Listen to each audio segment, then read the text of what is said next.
ला हौला वला कुव्वता इल्ला बिल्लाहिल अलिय्यिल अज़ीम। अऊज़ु बिल्लाहि मिनश शैतानिर रजीम। बिस्मिल्लाहिर रहमानिर रहीम। अल्हम्दुलिल्लाहि रब्बिल आलमीन वस्सलातु वस्सलामु अला मुहम्मदिन व आलिहित ताहिरीन अल्लज़ीना अज़हबल्लाहु अन्हुमुर रिज्स अहलल बैत व तह्हरहुम तत्हीरा।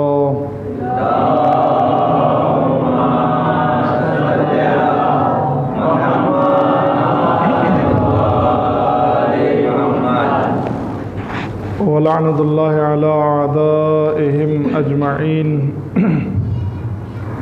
मिन लैलिना हाज़ा इला क़ियाम यौमिद्दीन।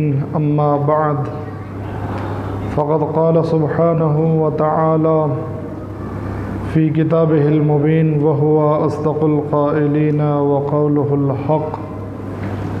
बिस्मिल्लाहिर रहमानिर रहीम। मिनल मुअमिनीन रिजालुन सदक़ू मा आहदुल्लाह अलैहि फ़मिनहुम मन क़ज़ा नहबहु व मिनहुम मन यंतज़िर व मा बद्दलू तब्दीला। सल्लल्लाहु अलैहि मुहम्मद व आले मुहम्मद।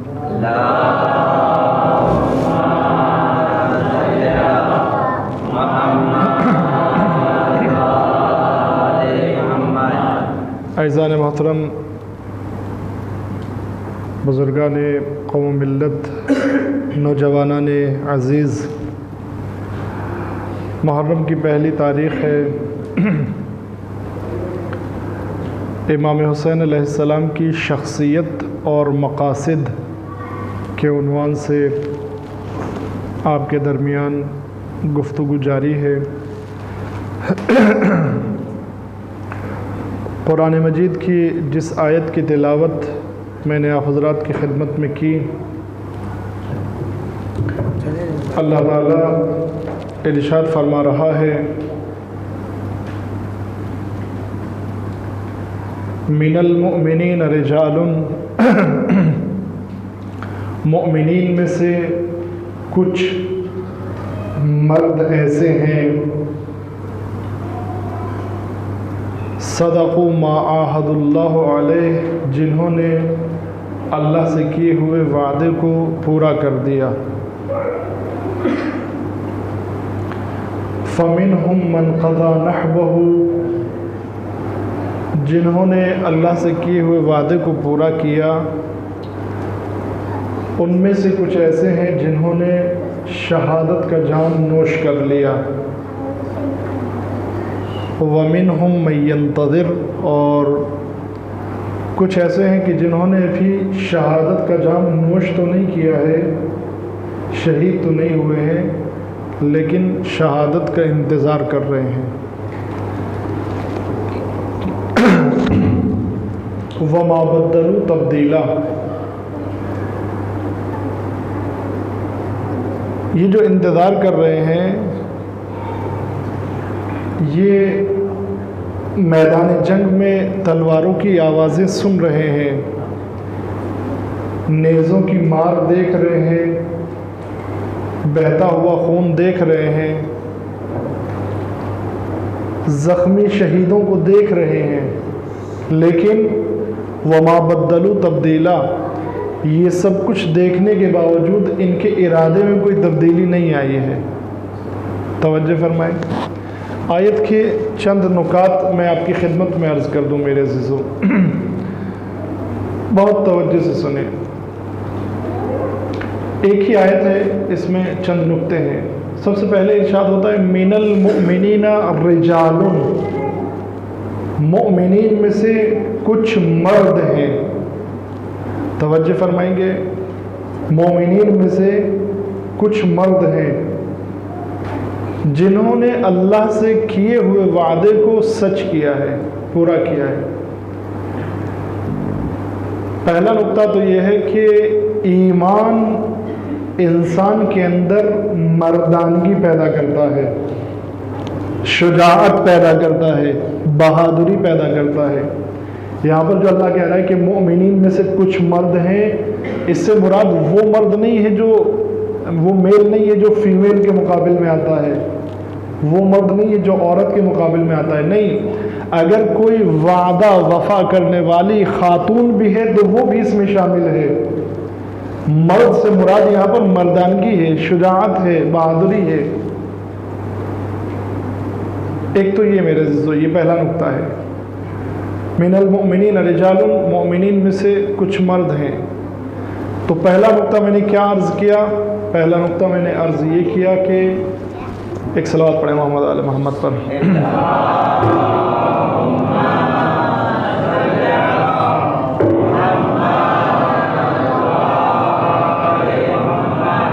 बेटा हम लोग मजलिस के बाद बातें करेंगे बैठ के, ठीक है? अभी आप लोग मुझे सुनिए, इंशाल्लाह बाद में बातें करेंगे। एक और सलावत पढ़े मोहम्मद आले मोहम्मद पर।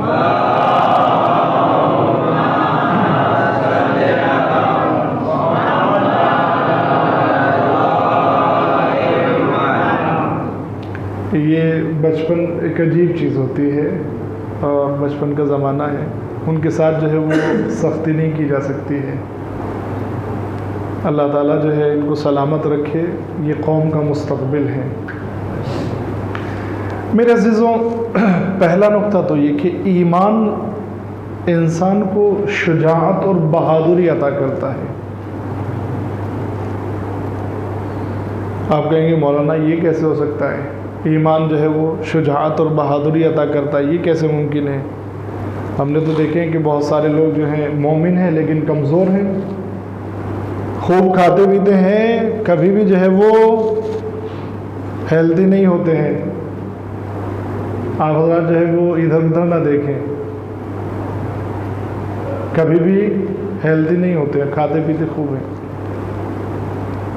आप कह रहे हैं कि ईमान से इंसान ताकतवर होता है। नहीं, ताकत से मुराद ये ज़ाहिरी ताकत नहीं है, ये बहादुर होने के लिए जिस्म का भारी होना ज़रूरी नहीं है। तवज्जो फरमा रहे हैं। मौलाए कायनात का आलम क्या है?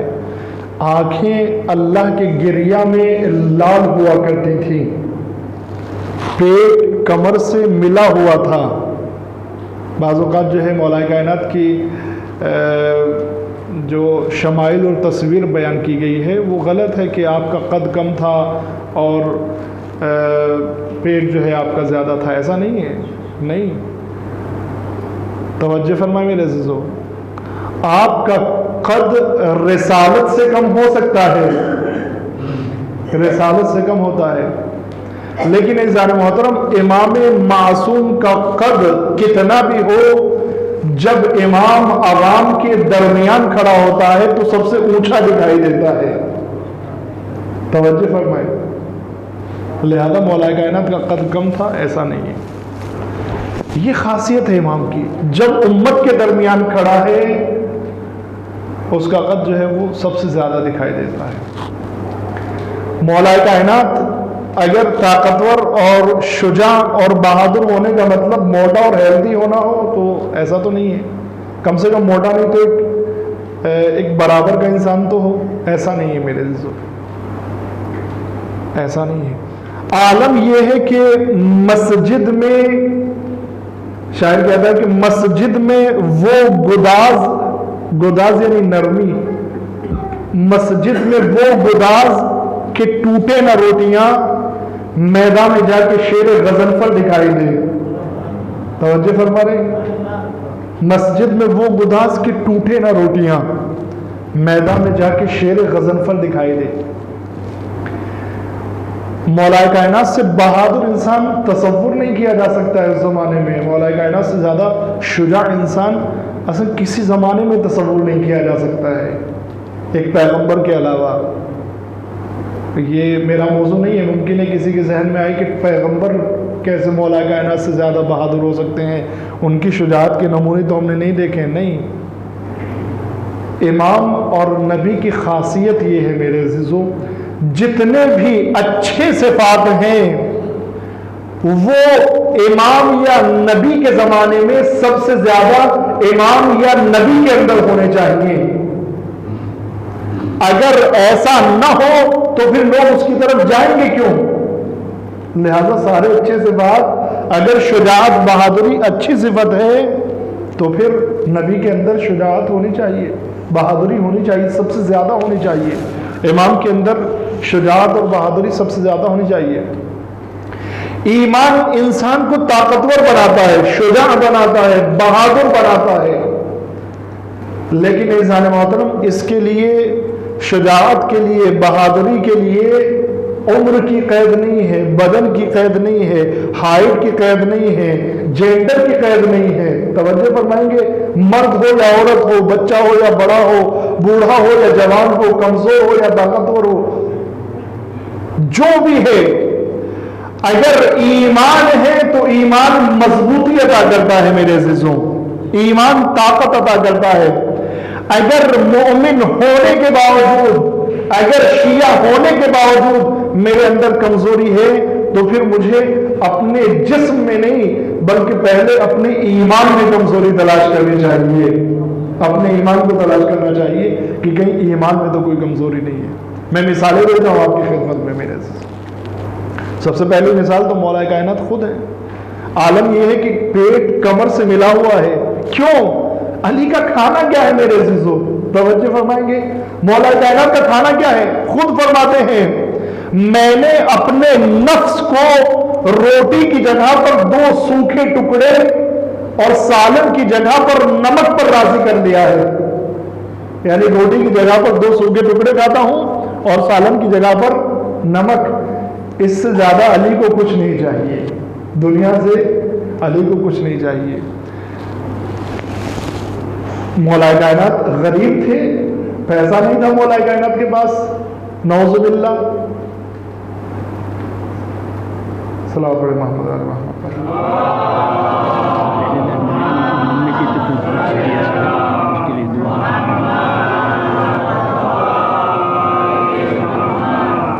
तवज्जो फरमाएंगे, मौला कायनात या हमारे कोई भी इमाम गरीब थे? इमाम नहीं मेरे अज़ीज़ों, इमाम के पास बहुत दौलत थी, बहुत दौलत थी। हमारे इमाम जो है वो कोई भी इमाम गरीब नहीं थे। ये धोखा हुआ है मेरे अज़ीज़ों, हमको धोखा हुआ है। हमने इमामों की सादा जिंदगी को फक्र समझा है, गुर्बत समझा है। इमाम जिंदगी सादा गुजारते थे, फकीर नहीं थे, फकीर नहीं थे इमाम, फकीर नहीं थे। एक बार जो है तलहा ज़ुबैर ने कहा कि या अली आपके पास तो कुछ है नहीं, आप तो गरीब हैं। मौला कायनात ने गुलाम से कहा कि मैंने जितनी तिजारत, जितने खुरमा इस साल मैंने उगाए हैं और पैदा किए हैं, उन सब को बेचकर पैसा कर लो, बेच दो उनको और दिरहम दिनार ले लो। रिवायत बताती है कि जब तमाम खुरमे और बागात को और जो काम मौला कायनात ने किया था उसको बेचा गया, बोरियों में दिरहम भरे गए, बोरियों में दिरहम भरे गए। उसके बाद मौला कायनात ने तलहा और ज़ुबैर को बुलाया और बुलाने के बाद फरमाते हैं, तलहा और ज़ुबैर ये तो अली के हाथों की कमाई है, इसमें एजाज और मौजूदगी की कोई बात नहीं है। ऐसा नहीं कि अली ने ठोकर मारी हो और सोना निकल आया हो, नहीं, ये तो अली के हाथों की कमाई है। अली गरीब नहीं है, अली सादा जिंदगी गुजारता है। तो क्या मौला कायनात के पास पैसे नहीं थे अच्छा खाना खाने के लिए? ऐसा नहीं मेरे अज़ीज़ों, अली के पास बहुत पैसा था, बहुत पैसा था मेरे अज़ीज़ों मौला कायनात के पास। आप मुझे बताएं, क्या हमने और आपने नहीं पढ़ा है और नहीं सुना है? आधी रात इबादत किया करते थे, आधी रात के बाद कमर पर खाने का सामान लाद कर और दूसरी जरूरतों के सामान लाद कर लोगों में तकसीम करने के लिए निकल जाया करते थे। सुना है कि नहीं सुना है? सुना है। तकसीम करने के लिए कुछ जेब में होना चाहिए, जब अपनी जेब में कुछ ना हो तो दूसरे को क्या दे सकते हैं? ऐसा नहीं है कि मौला कायनात के पास नहीं था, ऐसा नहीं है मेरे अज़ीज़ों। इमाम ज़ैनुल आबिदीन के बारे में, इमाम हसन के बारे में क्या नहीं सुना है हमने? सलावत पढ़े मोहम्मद।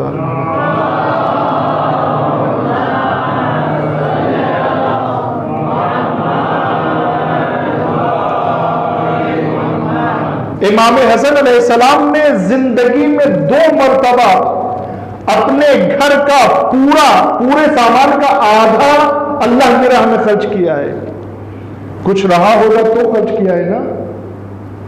इमाम हुसैन अलैहिस्सलाम ने मैं मिसालें अर्ज करूंगा। इमाम हसन अलैहिस्सलाम ने जो कुर्बानियाँ दी हैं और पैसे खर्च किए हैं, एक मिसाल आपकी खिदमत में अर्ज कर दूं। इमाम हुसैन की शख्सियत भी यहाँ से उजागर होगी। एक सलावत पढ़े मोहम्मद वाले मोहम्मद पर।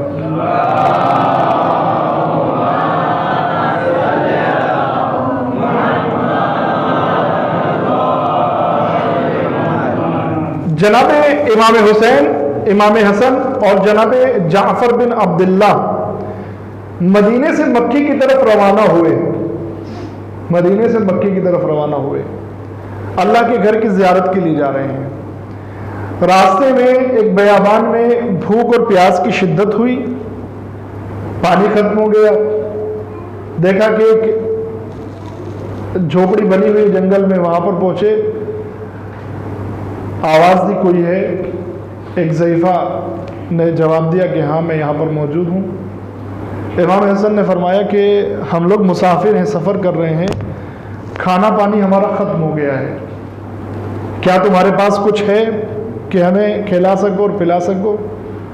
ज़ईफ़ा ने कहा कि मैं और मेरा शोहर यहाँ पर रहते हैं, हमारे पास कुछ नहीं है। एक भेड़ है जिसका दूध पीते हैं और जिसकी ऊन बेचकर कुछ सामान शहर से खरीद कर ले आते हैं, लेकिन तुम मेहमान हो तो इसका दूध तुमको पिला देती हूँ। भेड़ का दूध दोहा और इमामों की खिदमत में पेश कर दिया। इमाम ने कहा कुछ खाने के लिए भी है? कहा कि यही भेड़ है, आप अल्लाह के मेहमान हैं, खाने खुदा की ज़ियारत के लिए जा रहे हैं, ये भी मेरे से तो बड़ी अजीब कुर्बानी है, आप इस भेड़ को ज़बह करके खा लीजिए। भेड़ को ज़बह किया गया और तनावल फरमाया। अब आप मेरे से जो अंदाज़ा लगाएं, इस बुढ़िया और ज़ईफ़ा की कुर्बानी का अंदाज़ा लगाएं। अगर मैं एक भेड़ दे दूं या मैं 10 भेड़ दे दूं तो उस ज़ईफ़ा की एक भेड़ के बराबर नहीं हो सकती है। तवज्जो फरमाएंगे?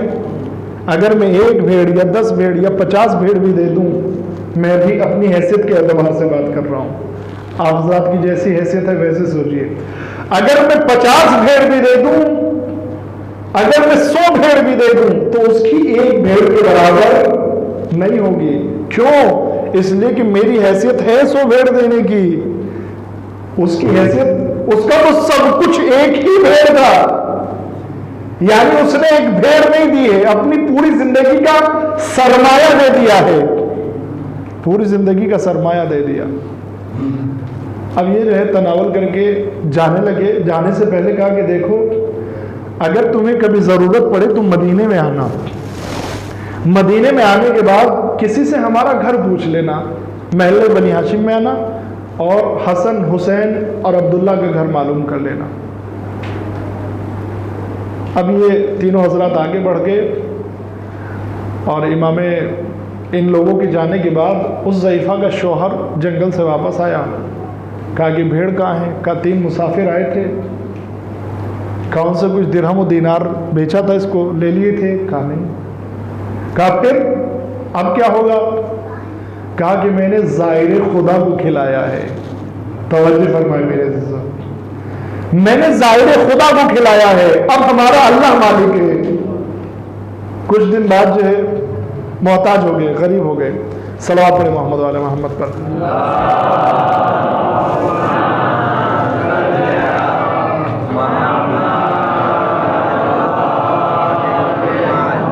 गरीब तो थे मेरे, एक भेड़ बेचारों के पास थी। कुछ दिन बाद फ़क्र व फाका होने लगा, खाने की कमी पड़ने लगी, भूखे रहने लगे। मदीने आए, नाम भूल गए हैं। मदीने में आने के बाद मदीने की गलियों में घूम रहे हैं कि जनाब अब्दुल्ला बिन जाफ़र ने उनको देखा और पहचान लिया। कहा कि तुमने तो हमको खाना खिलाया था, भेड़ खिलाई थी। कहाँ? कहा आओ तुम्हें लेकर चलता हूँ। इमाम हसन के दरवाजे पर आए, मेहमान नवाजी की, खाना खिलाया और खाना खिलाने के बाद इमाम हसन अलैहिस्सलाम ने 60 दिरहम और कुछ भेड़ें अता की, 2 या 4 भेड़ें, 60 दिरहम और 2 या 4 भेड़ें अता की इमाम हसन अलैहिस्सलाम ने। उसके बाद मेरे अज़ीज़ों, जनाब इमाम हसन ने कहा कि मेरे भाई हसन के यहाँ जाओ। इमाम हुसैन के यहाँ आए। इमाम हुसैन अलैहिस्सलाम ने जितनी भेड़ें इमाम हसन ने दी थी उतनी भेड़ें और 59 यानी 59 दिरहम आपको दिए और कहा कि अब अब्दुल्ला के साथ चले जाओ। जनाब अब्दुल्ला के साथ गए तो जनाब अब्दुल्ला ने उतनी भेड़ें और 58 यानी 58 दिरहम अता किए। अज़ीज़ान मोहतरम, एक इंसान की मजदूरी एक दिरहम से भी कम हुआ करती थी, जबकि ये बात है एक दिरहम से भी कम हुआ करती थी। जिस वक्त इमाम हुसैन अलैहिस्सलाम ने, इमाम हसन अलैहिस्सलाम ने और जनाब अब्दुल्ला ने 60 दिरहम दिए हैं, 59 दिरहम दिए हैं, 58 दिरहम दिए हैं और 4-4 भेड़े दी हैं, तो मेरे अजीज था तभी तो दिया है ना, तवज्जो फरमाए, था तभी तो दिया है ना। एक नुक्ता जो मुझे अर्ज करना है वो ये है, जब इन्होंने सवाल किया, ज़ईफ और ज़ईफा ने सवाल किया कि इसमें क्या हिकमत है, हसन ने 60 दिरहम दिए, हुसैन ने 59 दिए और तुम 58 दे रहे हो, कहा कि ये हमारे यहां आदाब की रियायत है, हम नेकी करने में भी अदब की रियायत करते हैं। जितनी नेकी बड़े भाई ने की है, छोटे भाई ने 1 दिरहम कम करके दिया है। तवज्जो फरमा रहे हैं, 1 दिरहम कम करके दिया है ताकि अदब की रियायत हो जाए, और मैं और 1 दिरहम कम करके दे रहा हूं ताकि मेरे भाई हुसैन की रियायत हो जाए, हुसैन के एहतराम की रियायत हो जाए। लिहाजा मेरे अज़ीज़ों, ये गरीब नहीं थे, फकीर नहीं थे। इमाम हसन का वो दस्तरखान मशहूर है, इमाम हसन का दस्तरखान मशहूर है, लोग आते रहते थे, खाना खाते रहते थे। ऐसा नहीं है कि किसी एक दिन मखसूस दस्तरखान था जैसा कि आमतौर पर 22 जमात सानी को किया जाता है, नहीं, एक दिन में ही इमाम हसन का दस्तरखान रोजाना फैला हुआ था, रोजाना लोग आते थे और खाते थे। इमाम ज़ैनुल आबिदीन अलैहिस्सलाम, मेरे अज़ीज़ों, इमाम ज़ैनुल आबिदीन सल्लल्लाहु अलैहि मोहम्मद,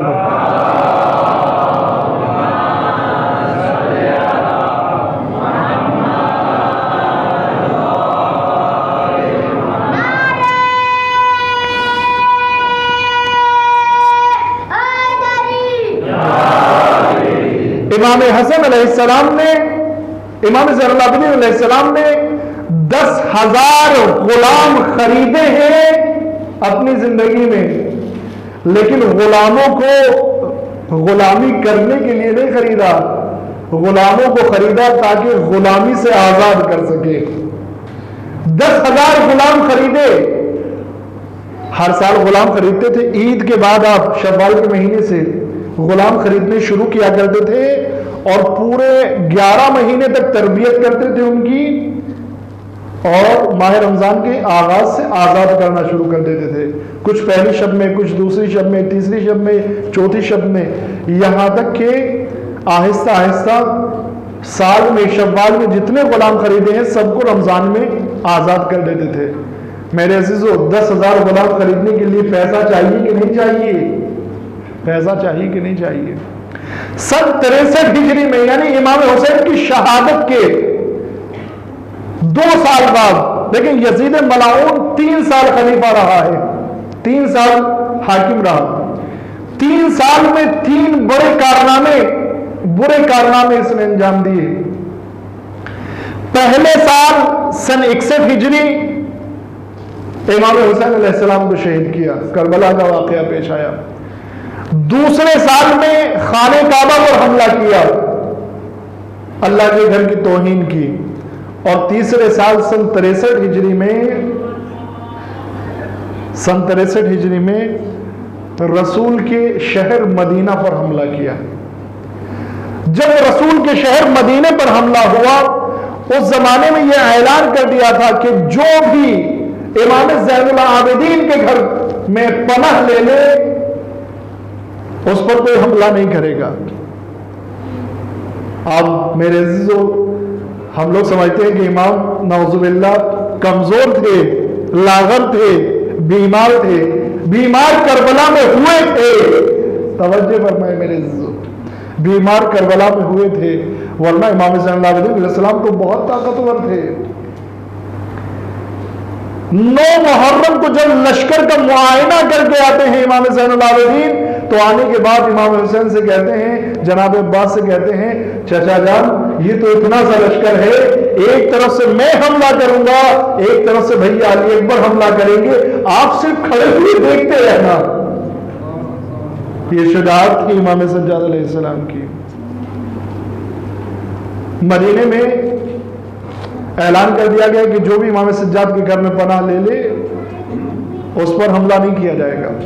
रिवायत बताती है कि 100 अफराद ने, 100 लोगों ने इमाम के घर में पनाह ली, और चूंकि मदीने में कत्ल गारत बहुत ज्यादा हुआ था, इसलिए इन पूरे 100 अफराद का घर इन पूरे 100 अफराद का खर्च 1 साल तक इमाम ज़ैनुल आबिदीन ने उठाया है।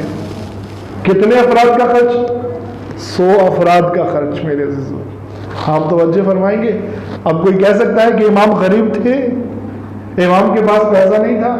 100 लोगों का खर्च उठाना बहुत बड़ी बात होता है मेरे अज़ीज़ों। 100 लोगों का खर्च उठाया करते थे, लिहाजा इमाम गरीब तो नहीं थे। फिर मौला कायनात इतना सादा खाना क्यों खाया करते थे? इतना सादा खाना क्यों खाते थे मौला कायनात? एक रिवायत आपकी खिदमत में पेश करता हूं, सल्लल्लाहु अलैहि मोहम्मद वाले मोहम्मद।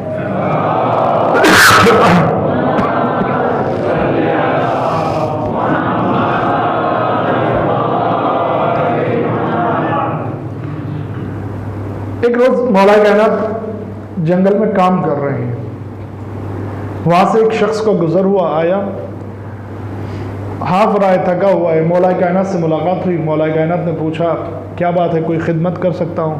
कहा कि मुझे भूख लगी, अगर हो सके तो खाना। मौला कायनात ने कहा कि अभी मेरे खाने का वक्त तो नहीं हुआ है, लेकिन तुम आए हो तो तुम्हारे साथ में बैठकर खाता हूँ। मौला कायनात ने रोटियाँ जिसमें थी वो दस्तरखान खोला और कहा बिस्मिल्लाह। अब ये इंतज़ार करता रहा, जैसे जब हम कहीं दावत पर जाते हैं तो जब थोड़ा सा सामान आ जाता है तो इंतज़ार करते हैं कि अभी कुछ और आएगा। ये बेचारा भी इंतज़ार करता रहा कि कुछ और होगा, दूसरी पोटली होगी। मौला कायनात ने खाना शुरू किया, कहा तुम भी शुरू करो। अब इसने शुरू किया तो सूखी रोटियों से मुराद मेरे अजीज़ों क्या है? सूखी रोटियों से मुराद ये नहीं कि रोटियां जो है वो पत्थर की तरह सूख गई थी, नहीं। सूखी रोटियों से मुराद ये है कि इसके साथ खाने के लिए कुछ सालन और शोरवा नहीं है। सूखी रोटी से मुराद ये। उसने एक लुकमा खाया, कहा ये तो नहीं, ये मुझसे नहीं खाया जा रहा है रूखा। आप तो नमक से खा रहे हैं, मुझसे रूखा नहीं खाया जा रहा है। इमाम ने फरमाया कि अगर इससे बेहतर, इस लफ्ज़ पर तवज्जो करें, अगर इससे बेहतर खाना चाहिए तो मेरे बेटे, तो हसन के दस्तरखान पर चले जाओ। मेरे बेटे नहीं कहा, ये मैं सबकत में बोल गया, कहा हसन के दस्तरखान पर, बस्ती में जाओ और पूछो कि मुझे हसन के घर जाना है, उनके दस्तरखान पर चले जाओ। इससे बेहतर क्या है मेरे अज़ीज़ों? इससे बेहतर का मतलब ये है, मेरे पास सूखी रोटी है, वहाँ पर रोटी के साथ तुमको सालन मिलेगा। अब हमारे यहाँ क्या होता है, जब इमाम हसन का दस्तरखान किया जाता है तो यहाँ के हालात तो अल्हम्दुलिल्लाह बेहतर हैं, गुजरात और मुंबई की जो बेल्ट है बाज़ चीज़ों को लेकर, लेकिन बाज़ जगहों पर क्या है कि इमाम हसन का दस्तरखान है तो सारी चीज़ें हरे रंग की होनी चाहिए, इससे कोई फ़र्क नहीं पड़ता है। मिसाल के तौर पर 7 तरह के फल होने चाहिए, 7 तरह के सालन होने चाहिए, 7 तरह के चावल होने चाहिए। क्यों?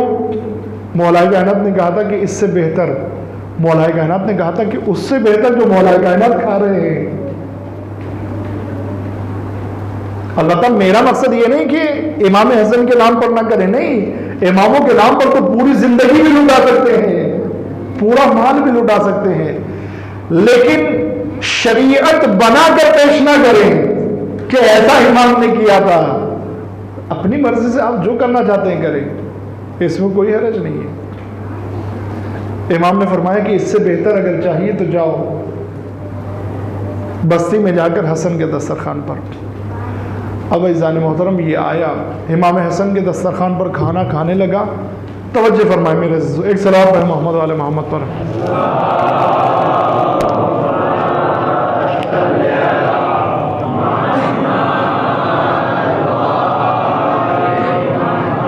खाना खाने लगा तो इमाम हसन ने क्या देखा, एक लुकमा खाता है और एक लुकमा जेब में रख लेता है, एक लुकमा खाता है एक जेब में रख लेता है। जब काफ़ी देर हो गई तो इमाम ने कहा कि भाई घबरा नहीं, अगर तेरे साथ में तेरे बीवी बच्चे भूखे हैं तो इत्मीनान से खाना खा ले, उनके लिए लेकर जाना। कहा नहीं मेरे बीवी बच्चे तो भूखे नहीं, अकेला आया हूँ। कहा फिर अगर तुझे सफ़र पर जाना है और सफ़र के लिए खाना चाहिए तो तुझे सवारी दे दूंगा, खाना दे दूंगा, रास्ते के लिए कुछ पैसे दे दूंगा, घबरा क्यों रहा है तू? कहा नहीं सफ़र के लिए भी खाना नहीं चाहिए। कहा फिर इत्मीनान से खा, जेब में खाना क्यों रख रहा है? अब इसका जुमला सुने मेरे, मुझे नहीं मालूम ये जुमला कैसे अर्ज करूं। कहता है नहीं, ना मेरे बीवी बच्चों के लिए रख रहा हूं, ना सफ़र के लिए रख रहा हूं। कहा फिर? कहा जिस इंसान ने मुझे यहाँ का एड्रेस बताया है उसके लिए खाना रख रहा हूँ। कहा क्यों? कहा मैंने देखा कि उसके पास बहुत ही सादा और सूखा खाना था जो मुझसे नहीं खाया जा रहा था। उन्होंने कहा कि मैं तो ऐसे ही खाना खाता हूँ, मैं चाहता हूँ कि एक वक्त बेहतर खाना उनके लिए लेकर चला जाऊँ। इमाम ने फरमाया ये ले जाने की ज़रूरत नहीं है, ये ले जाने की ज़रूरत नहीं है। कहा क्यों? कहा इसलिए कि जिसने तुझे यहाँ भेजा है वो कोई और नहीं है, मेरे बाबा अली ये मुर्तज़ा है। कहा फिर ऐसा क्यों?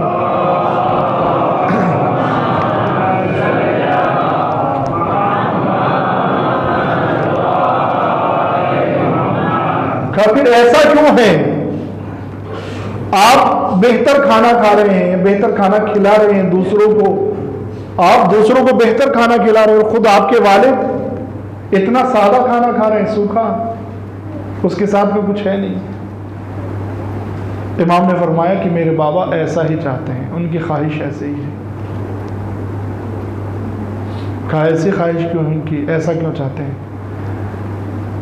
इमाम फरमाते हैं कि मेरे बाबा का कहना यह है कि अपनी हुकूमत में ऐसा खाना खाऊं कि मेरी हुकूमत में रहने वाला गरीब से गरीब आदमी को वो खाना मिल जाए, कोई कितना भी गरीब हो वो खाना तो मैसर हो जाए।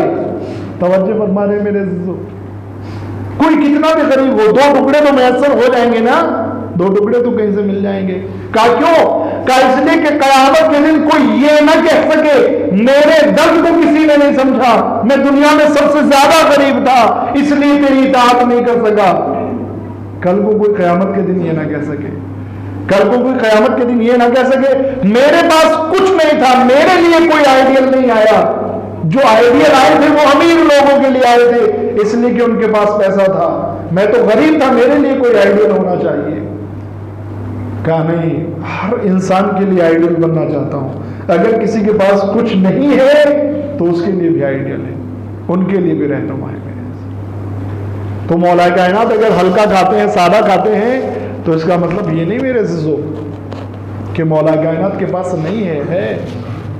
रिवायत आपकी खिदमत में अर्ज करूं, रिवायत जब तलहा और ज़ुबैर ने कहा कि आपके पास कुछ नहीं है, इमाम ने जो पैसा इकट्ठा किया उसी साल की कमाई, तो देखा कि बोरियों में दिरहम भरे गए। इमाम उसके बाद जो है रावी लिखता है कि इमाम जो कमाते थे, इमाम जो खुद अकेले कमाते थे, अपने हाथों की कमाई इमाम की इतनी हुआ करती थी अगर पूरे बनी हाशिम कोई काम न करे बैठ कर खाए तो सबका खर्च चल सकता था, इतना कमाते थे मेरे अज़ीज़ इमाम। लिहाजा हमारा कोई भी इमाम गरीब नहीं था, कोई भी इमाम गरीब नहीं था। तो मेरे अज़ीज़ों बात जो चली थी बहुत आगे लंबी बात हो गई, वो ये कि ईमान से ताकत मिलती है, लेकिन ताकत का मतलब ये नहीं है कि इंसान जवान हो, मोटा ताजा हो, हेल्दी हो, लंबा हो तो ही ताकतवर है। नहीं, ईमान से जो ताकत मिलती है उसके लिए बड़ा होना शर्त नहीं है, अगर बच्चा भी हो तो ताकतवर होता है। मिसाल आपकी खिदमत में पेश कर रहा हूं, इमाम हुसैन की शख्सियत हमारा मौजू है। इमाम हुसैन की शख्सियत और मकासद। इमाम हुसैन का बचपन है, रसूल अल्लाह दुनिया से जा चुके हैं, हक छीन लिया गया, खिलाफत छीन ली गई। इमाम हुसैन ने क्या देखा, दूसरे खलीफा मिंबर पर बैठे हुए खुतबा दे रहे हैं।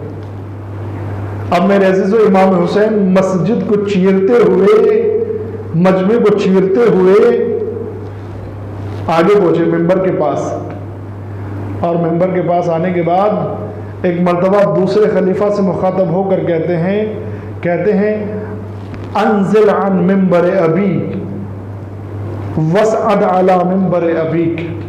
क्या फरमाते हैं? फरमाते हैं कि ये मिंबर मेरे बाबा का है, इससे नीचे उतर आओ। तवज्जो फरमाएं, ये मिंबर मेरे बाबा का है, इससे नीचे उतर आओ। रिवायत बताती है न मजमे के अंदर इतनी ताकत थी कि कुछ बोल सके, न खुतबा देने वाले के अंदर इतनी हिम्मत थी कि कुछ बोल सके। मिंबर से उतरा और उतरने के बाद इमाम हुसैन को साथ में लिया, वापस मिंबर पर बैठ गए। वापस मिंबर पर बैठे, और मिंबर पर बैठने की शान यह है कि जिस पैड़ी पर खुद बैठे हैं उससे एक पैड़ी ऊपर इमाम बैठे हुए हैं। तवज्जो फरमाएंगे मेरे अजीजों, पहले इमाम को एक पैड़ी ऊपर बिठाया और उसके बाद खुद बैठ गए। यानी अमल खुद ब खुद ये बता रहा है कि कोई इमामत से बुलंद नहीं हो सकता है। खुद ब खुद अमल ये बता रहा है कि कोई इमामत से बुलंद नहीं हो सकता है।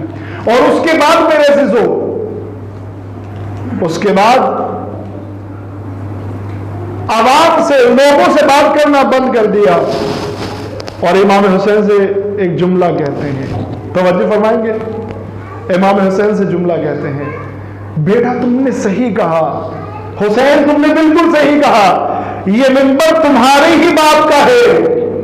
लेकिन अब एतराफ देखें, एतराफ करने वाला खुद क्या कबूल करता है।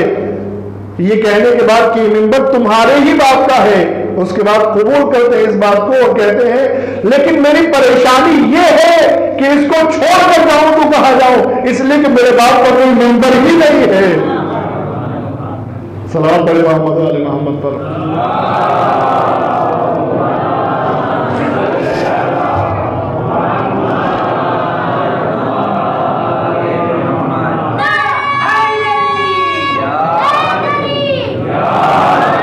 मैं कहा जाऊं इसको छोड़कर, मेरे बाप का तो कोई मेंबर नहीं है। लिहाजा मेरे अजीजों, ये बचपन है लेकिन शुजाअत है कि नहीं है? शुजाअत है। ईमान से शुजाअत पैदा होती है मेरे से। ईमान से जो शुजाअत, ताकत और हिम्मत पैदा होती है, उसमें चाहे बच्चा हो, बड़ा हो, छोटा हो, कमजोर हो, औरत हो, मर्द हो, कोई फर्क नहीं पड़ता है। माविया के ज़माने का वाक़या आपको याद है? ये वो सख्त ज़माना था कि ख़ासकर शाम में शियान हैदर कर्रार को ढूंढ कर, तलाश कर करके कत्ल किया गया है माविया के ज़माने में। उसके बाद एक रोज़ पूछता है कि क्या कोई है भी जो अली का दम भरता हो, अली की मोहब्बत का दम भरता हो, अली का नाम लेता हो, अली से मोहब्बत करता हो। कहाँ एक ज़ईफ़ा है, कहा उस ज़ईफ़ा को मेरे पास बुलाओ। ज़ईफ़ा को बुलाया गया। जब ज़ईफ़ा को उनको बुलाया गया तो दूसरे रास्ते से एक हरबे के ज़रिए से गुफ्तगू करना शुरू किया। कहा कि मैंने सुना है कि तुम हसन और हुसैन को मेरे बेटों से अफजल समझती हो। कहा नहीं, ऐसा तो नहीं है। अपने मजदूरों की तरफ देखा, गुस्से की निगाह से, डांटने की निगाह से, तुम तो कह रही थी अली से मोहब्बत करती है। मैं इससे पूछ रहा हूं कि तुम हसन और हुसैन को मेरे बेटों से अफजल समझती हो, तो ये कह रही नहीं। ज़ईफ़ा कहती है कि तूने मेरा पूरा जवाब नहीं सुना है। का पूरा जवाब क्या है? का पूरा जवाब ये है कि मैं तेरे बेटों को हसन और हुसैन से मुकायसा करने के बराबर नहीं समझती हूँ। मैं इस लायक नहीं समझती हूँ कि ये कहूँ कि हसन और हुसैन तेरे बेटे से अफजल हैं। क्यों? इसलिए कि तेरे बेटों में कोई फजीलत ही नहीं है। मुकाबला तो तब किया जाएगा जब उनमें भी कुछ फजीलत हो, इनमें ज्यादा फजीलत हो। तेरे बेटों को हसन और हुसैन के मुकाबले के लायक नहीं समझती हूं। कहा अच्छा, दूसरा सवाल मेरा यह है, तुम अली को असहाब से अफजल समझती हो? कहा नहीं, वो भी नहीं। कहा फिर? कहा मैं तो अली को अंबिया से अफजल समझती हूं।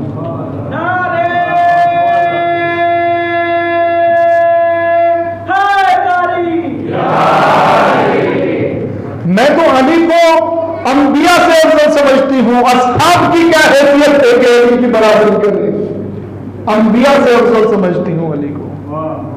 आदम से अफजल अली है, नूह से अफजल अली है, इब्राहिम से अफजल अली है, सबसे अफजल अली को समझती हूं मैं, पैगंबर के अलावा, आखिरी नबी के अलावा। क्या अच्छा, सबसे अफजल समझती है। बात होने लगी, वक्त जो है वो तमाम हो गया, गुफ्तगू काफी तवील हुई। एक सलात पढ़े मोहम्मद वाले मोहम्मद पर, थोड़ा सा आगे आ जाए आप लोग।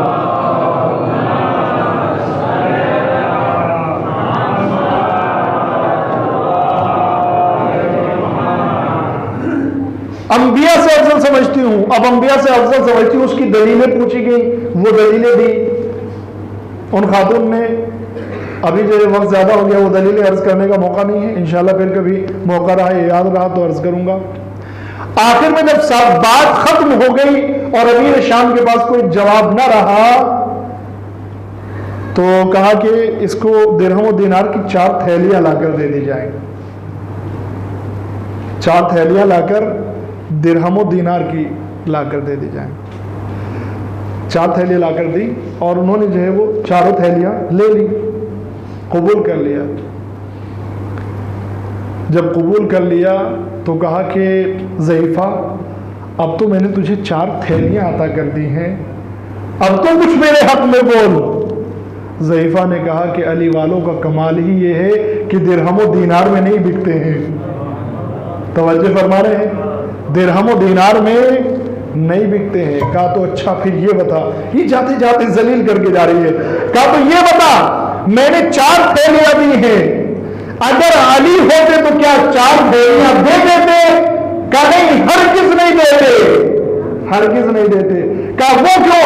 कहा इसलिए कि अली जो भी देता है अदालत के एतबार से देता है। तुझे तो अदालत की खबर ही नहीं है कि अदल और इंसाफ किसे कहा जाता है। अली हरगिज़ नहीं देते। कहा फिर अगर मुझे अदल और इंसाफ की खबर नहीं है तो फिर तूने कबूल क्यों कर लिया? कहा कि मैंने इसलिए कबूल कर लिया कि सारा बैतुल माल तो बर्बाद हो रहा है, कम से कम ये 4 थैलियां सही जगह पर चली जाए, कम से कम 4 थैलियां तो सही जगह पर चली जाए। अब अजीजों, मेरे अजीजों मुझे बताएं, क्या बहादुरी के लिए मर्द होना जरूरी है? क्या बहादुरी के लिए जवान होना जरूरी है? क्या जवान बहादुरी के लिए बेहतरीन हेल्थ होना जरूरी है? नहीं, बहादुरी और शुजाअत के लिए, हिम्मत के लिए, ताकत के लिए बेहतरीन ईमान होना जरूरी है।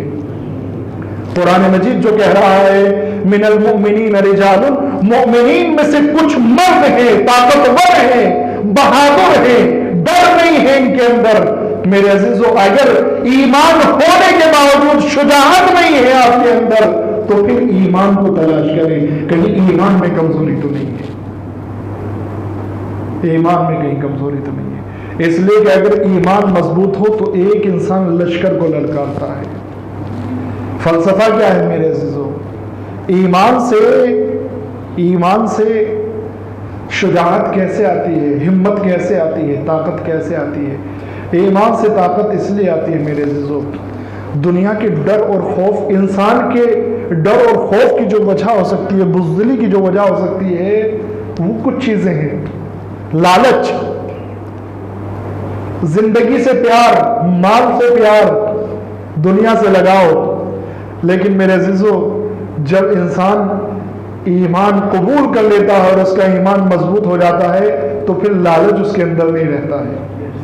फिर दुनिया से लगाव उसके अंदर नहीं रहता है, इसलिए कि मेरे अजीजों उसका लगाव अल्लाह और अहले बैत अलैहिस्सलाम से हो जाता है। फिर कोई डर और खौफ उसके अंदर नहीं रहता है। जब डर और खौफ उसके अंदर नहीं रहता है तो खुद ब खुद ताकत और मजबूती आने लगती है।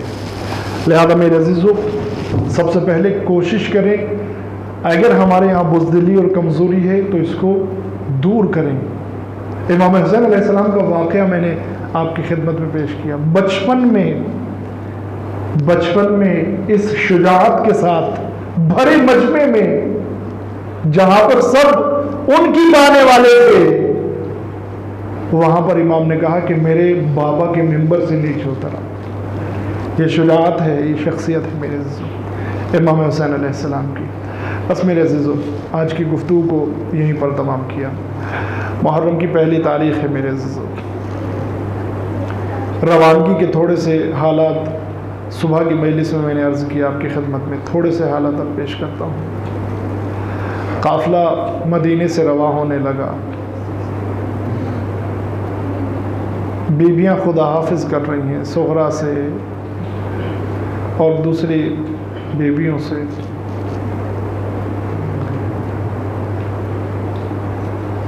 जनाब सुगरा को अली असगर ने लिया।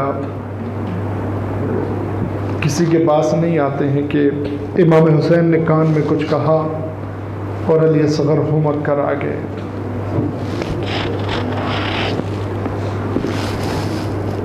बीबियाँ सवार हो गई मेरे से, मदीने से जाने लगे। आप ज़रा तसव्वुर करें मेरे अज़ीज़ों,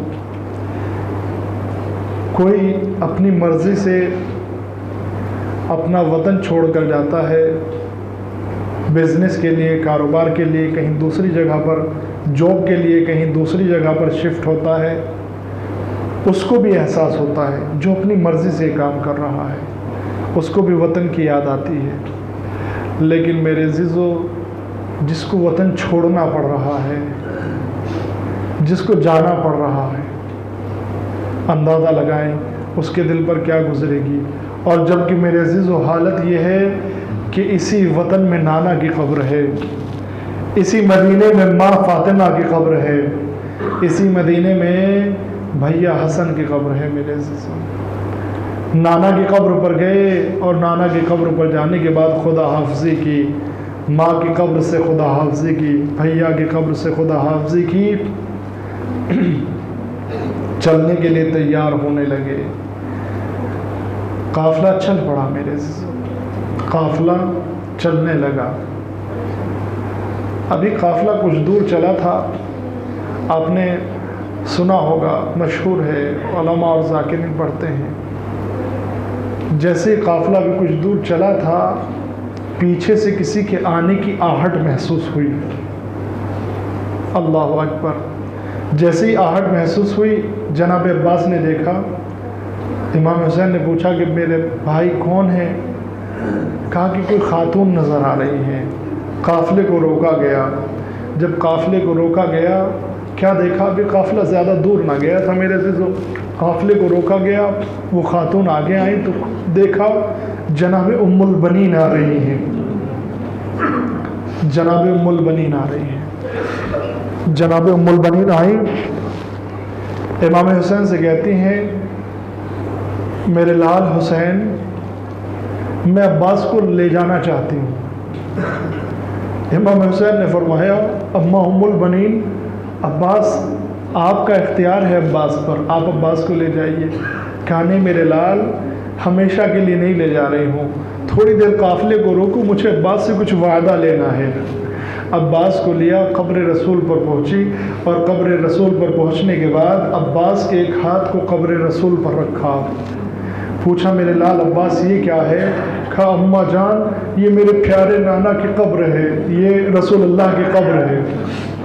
उसके बाद दूसरे हाथ को अपने सर पर रखा। कहा मेरे बेटे अब्बास ये क्या है? कहा अम्मा जान, ये मेरी मुक़द्दस माँ का पाकीज़ा सर है, अल्लाहु अकबर। इतना सुनने के बाद जनाब उम्मुल बनीन कहती हैं, मेरे लाल एक हाथ कब्र रसूल पर और दूसरा हाथ अपनी माँ के सर पर रख कर कसम खा, जब तक ये तेरे दोनों हाथ सलामत है तब तक ज़ैनब की चादर पर आँच नहीं आनी चाहिए, तब तक ज़ैनब की चादर पर आँच नहीं आनी चाहिए। अल्लाह अकबर।